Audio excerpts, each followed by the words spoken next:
बिस्मिल्लाहिर्रहमानिर्रहीम। नाज़रीन अस्सलाम वालेकुम। आप देख रहे हैं साबिर शाकिर के यूट्यूब चैनल पे। आज है 21 अगस्त साल 2020 और दिन है जनाब आज जुम्मतुल मुबारक। आज हम एक अहम तरीन गुफ्तगू करेंगे जनाब, वो है वज़ीर ख़ारजा शाह महमूद कुरैशी का दौरा चीन।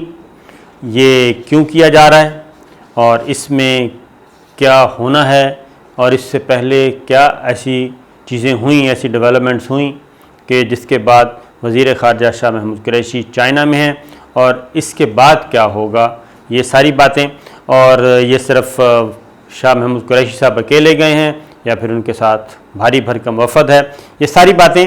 और ख़ास तौर पे जो यूएई ने इज़राइल को तस्लीम किया है और फिर अब वो अमेरिका से F-35 तैयारे, लड़ाका तैयारे ख़रीद रहा है और इज़राइल उसकी मुखालफत कर रहा है और फिर यूएई वजाहतें कर रहा है कि हमारा इज़राइल का एग्रीमेंट ईरान के ख़िलाफ़ नहीं है।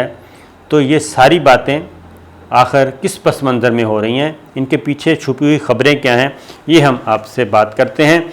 और सूरत हाल ये है जनाब कि वज़ीर ख़ारजा शाह महमूद कुरैशी पहुँच चुके हैं चाइना और वहाँ पे उनके साथ गए हैं सिविल हुक्काम भी हैं और अस्करी हुक्काम भी हैं। सिविल मिलिट्री लीडरशिप की नुमाइंदगी उनके साथ है, एक्सपर्ट्स हैं और उनकी मुलाकात होनी है वहाँ पर दोनों अतराफ़, यानी कि अस्करी मिलिट्री लीडरशिप से भी मुलाकात है और सिविल क़यादत से भी मुलाकात है चाइना में।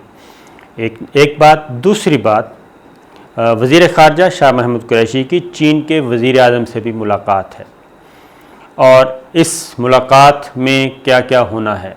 Number 1, general Qamar Javed Bajwa army chief, उनका पैगाम पहुंचाया जाएगा। वज़ीर आज़म इमरान ख़ान का एक पैगाम पहुंचाया जाएगा ख़ास तौर पे। और फिर ये जो यूएई और इज़राइल का आपस में एग्रीमेंट हुआ है और मोसाद के चीफ़ ने विज़िट किया है यूएई का, इसका क्या मकसद है? ये क्या सिर्फ़ ईरान के लिए है या फिर ये इसका मकसद जो है वो सी पैक को कंट्रोल करने के लिए, इक़्तिसादी राहदारी पे नज़र रखने के लिए, और या फिर यूएई में कुछ ऐसे हथियार जमा करने के लिए ताकि एक तरफ साउथ चाइना सी में तंग किया जाए चाइना को और दूसरी जानिब ये ग्वादर और बहरा हिंद, बहरा अरब जो भी रूट बनता है, इस पे तंग किया जाए। तो ये एक चीज़ है क्योंकि चाबहार बंदरगाह जो है वो इंडिया के पास थी, पहले उसको रखा हुआ था स्ट्रेटेजिक पोस्ट के तौर पे और इंडिया ने। और जब इंडिया और अमेरिका का गठजोड़ खुलकर सामने आया तो अमेरिका और इंडिया का गठजोड़ सामने आया, इधर से चाइना और इंडिया का झगड़ा शुरू हुआ। जब ईरान को पता चला कि ये यहाँ पे चाबहार में इंडिया नहीं बैठा बल्कि उसका अज़ली दुश्मन अमेरिका बैठा है, तो उन्होंने चाबहार बंदरगाह उनसे वापस ली और दे दी चाइना को। अब आपको ये मैं पहले भी बता चुका हूँ कि ग्वादर बंदरगाह के मामले को सबोटाज करने के लिए ये सब शामिल थे, खलीजी ममालिक भी थे, ये भी उसी तरह का काम करते रहे हैं। और बलूचिस्तान में जो अनरेस्ट पैदा किया है वो सिर्फ़ इंडिया नहीं था बल्कि कुछ दोस्तों को भी तकलीफ़ थी, वो भी पाकिस्तान को फलता फूलता नहीं देख सकते थे। अब यूएई ने क्या किया जनाब, F-35 लड़ाका तैयारे ख़रीदने की बात शुरू कर दी है। गो कि इज़राइल ने उसकी मुखालफत कर दी है और इज़राइल मुखालफत इसलिए कर रहा है कि जनाब ये बज़ाहिर है, जो मुझे लगता है ये मुखालफत बज़ाहिर है। उसकी वजह यह है कि एक तो ये है कि मुखालफत करने के बाद ये अमेरिका और इज़राइल की तो हो सकती है मिली भगत कि आप इधर से प्रेशर डालते रहेंगे और इधर हम इनको लॉलीपॉप देते रहेंगे। और ये मैं बता दूं कि अरबों के साथ अच्छा नहीं होना, इज़राइल ने, अमेरिका ने अरबों के साथ कोई अच्छा नहीं करना, ये जहन में रखिए। आने वाले वक्तों में इनको अंदाज़ा हो जाएगा कि इनके साथ क्या होने वाली है। अल्लाह ताला हम सबको महफूज रखे।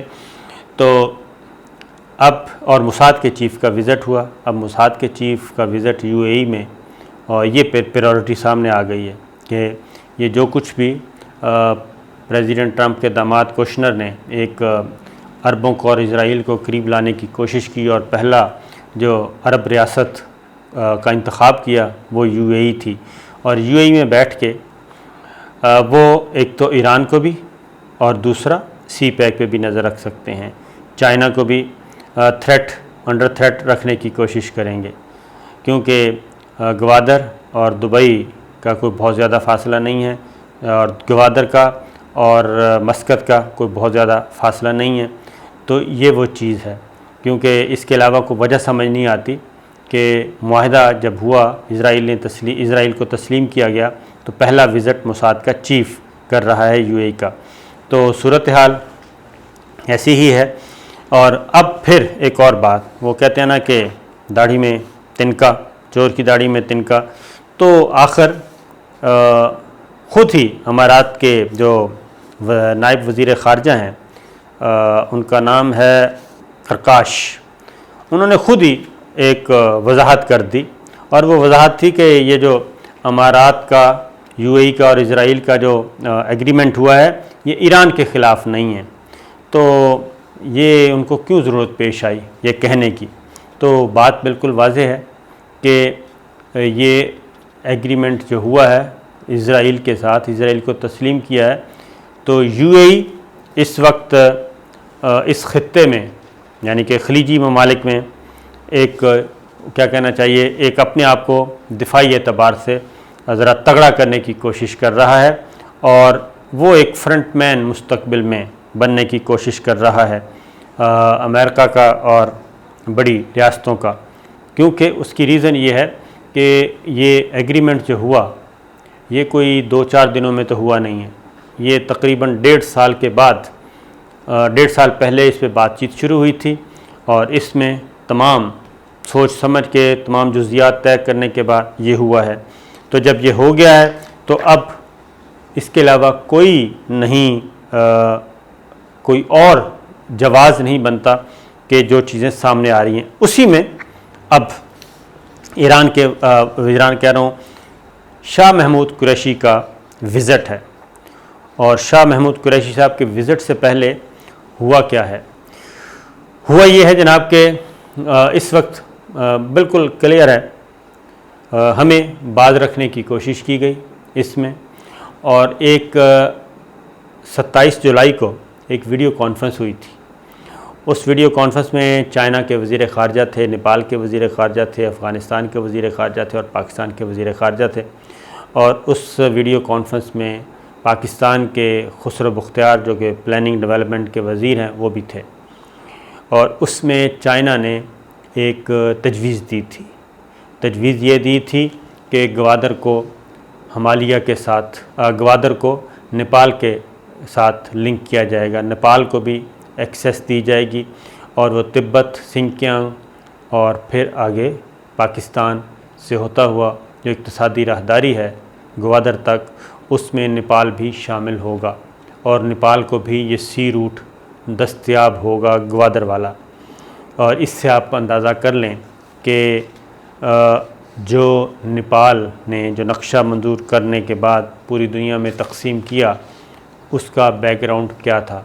और चाइना अब नेपाल में के लिए एक अलग से डेवलपमेंट तरक्याती जो है प्रोजेक्ट्स, एक तरह तरक्याती पैकेज वो रखता है। बांग्लादेश का हम आपको बता चुके हैं।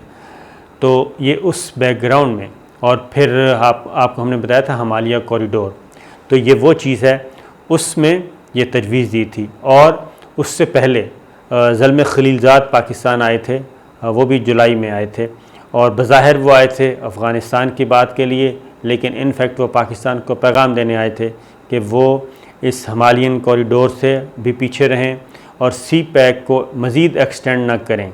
यानी कि बस ये पाकिस्तान और चाइना के दरमियान है, वेल एंड गुड, इसमें नेपाल, बांग्लादेश, ईरान, इन सब को शामिल करने की ज़रूरत नहीं है।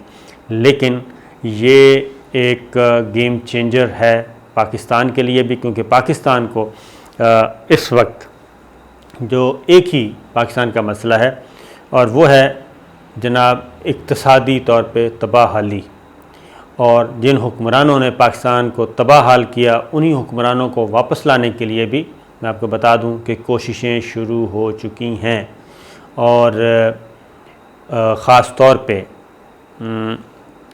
ये जो अभी मामला हुआ है सऊदी अरब के साथ, अब शरीफ फैमिली जो है और मौलाना फजलुर रहमान साहब आपको बहुत एक्टिव नज़र आएंगे और उनकी आनियाँ जानियाँ वो ज़रा देखना। और कल सऊदी सफारत खाने में पाकिस्तान के जो मज़हबी सियासी रहनुमा हैं उनको एक एहतमाम किया गया डिनर का, और उसको फिर ट्वीट भी किया गया।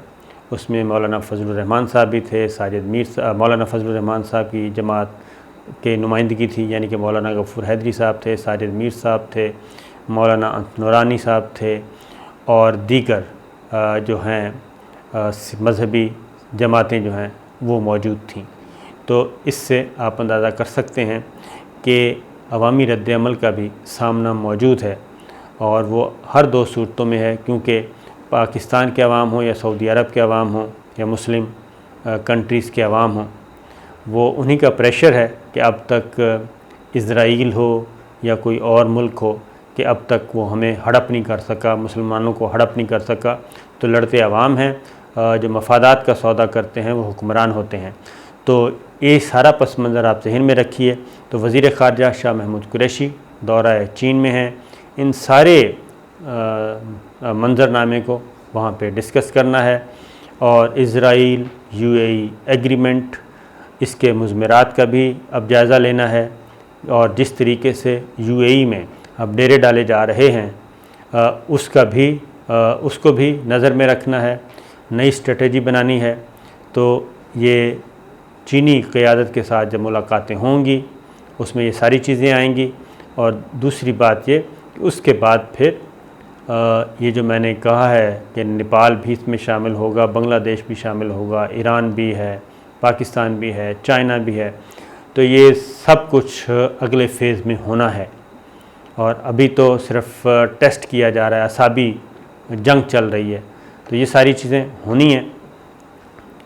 वज़ीर ख़ारजा शाह महमूद कुरैशी जब वापस आएंगे तो उसके कुछ अरसे के बाद एक और ख़बर मिलेगी अच्छी पाकिस्तान के लिए, और उसके बाद फिर चीन के सदर जो हैं वो पाकिस्तान का दौरा करेंगे, जो कि पहले से भी ज़्यादा अहम होगा। तो ये है जनाब अब तक की डेवलपमेंट्स। इंशाअल्लाह अगली वीडियो में फिर हाज़िर होंगे। इजाज़त दीजिए, अल्लाह हाफ़िज़।